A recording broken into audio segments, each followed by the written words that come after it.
গাজা মানুষদের যে অবস্থা, ক্ষুধার্ত জীবনযাপন, তাদের ঘরবাড়ি সব ধ্বংস হয়ে গেছে।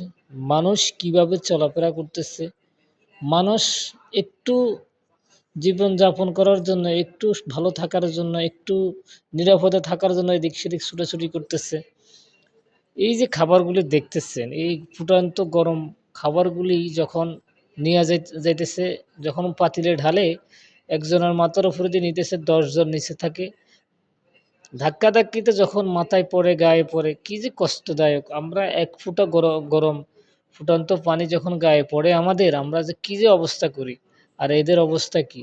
আরব বিশ্ব এবং সারা বিশ্বের মুসলিম আল্লাহ পাকের দরবারে কি জবাব দিবে যখন এরা কমপ্লেন করবে? এই শিশুরা, অবশ্য শিশুরা কমপ্লেন করবে, সারা আরব বিশ্ব কি জবাব দিবে আল্লাহ পাক ভালো জানেন। আমার মাথায় কিছু ঢুকে না আসলে। এই সকল ভিডিও সামনে আসলে খুবই খারাপ লাগে। সারাদিন এগুলো দেখি, মন আসলে খুব কাঁদে এদের জন্য। কিছু করার নাই।